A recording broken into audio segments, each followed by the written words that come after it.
I wanted to announce to all of you that at the end of this legislative session, which ends January 11th, I will be ending my service in the General Assembly. I will not be a candidate for re-election in November, and for me, it'll be a total of 22 years in the General Assembly, together with an additional 14 years in county and local government. So that's frankly a 34-year run from when I started as a local school board member through the end of this year. And I think it's, from my perspective, just time to take a break. I think that in many ways I've had a sense for a while, when I became majority leader, of what my timetable was personally. I wanted to serve as majority leader for a couple of terms, wanted the opportunity then to serve as speaker for a couple of terms. And I've been able to fulfill that. I think it's really important that you figure out what your own personal timing is, and this has worked for me. I know that many of you have speculated for months and perhaps years that this is something that I was going to do. Your speculation wasn't wrong, obviously. But I think that I want to just say a word or two about the timing and why I'm doing this now. I had an obligation as the presiding officer of the General Assembly, and still do, but had an obligation through June as we dealt with the budget to get through what probably was the most challenging, most difficult, toughest budget set of circumstances I've ever seen. And for me to have made my intention to depart obvious at that point would have been a distraction that would have really not allowed me to get through that effectively. And I thought that that was important. And secondly, once that was finished, I then moved on to what I think is another set of my responsibilities. And that is to all the incumbent members of the legislature and challengers as well, Democrats, whose success is important to advancing the things I believe in. We have a number of incumbent candidates who are in targeted districts. Part of my job, not just every 2 years, but on an ongoing basis, is to be involved in those campaigns. In all those districts, we now have campaigns that are up and running. We have managers on the field. We have staff in place. We have campaign media plans. We have all the things in place that we need. And we are in very, very good shape in all the candidates running for re-election. So I feel that I fulfill that responsibility. Some people said to me, you know what, if you're going to do this, if you're going to get out at the end of the year, why not wait until after November so that this isn't a distraction at election time?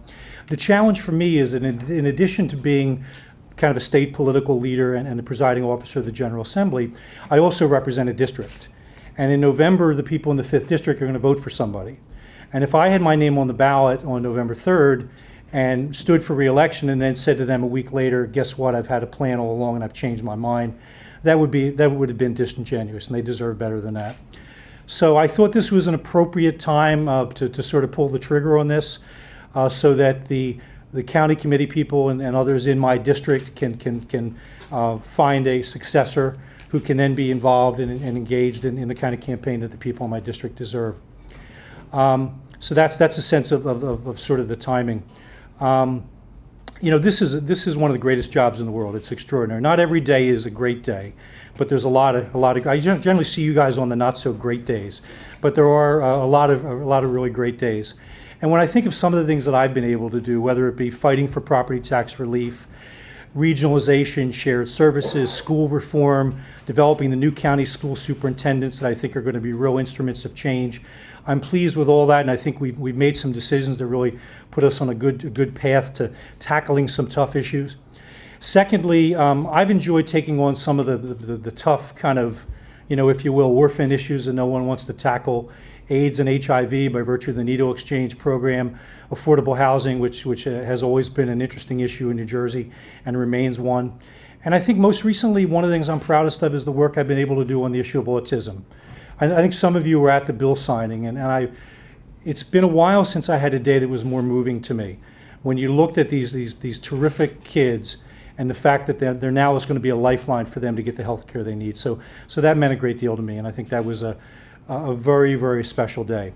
But as I said, I plan to be here until the wee hours of January 11th.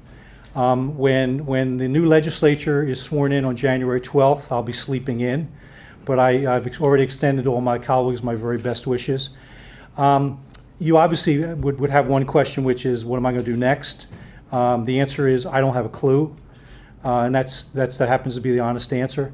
I think what I want to do is I want to take a bit of a break, because to do this job right, you're going at 100 miles an hour every single day of the week. And for me, it's important to figure out what I want to do next and to have a little bit of a pause to be able to do that.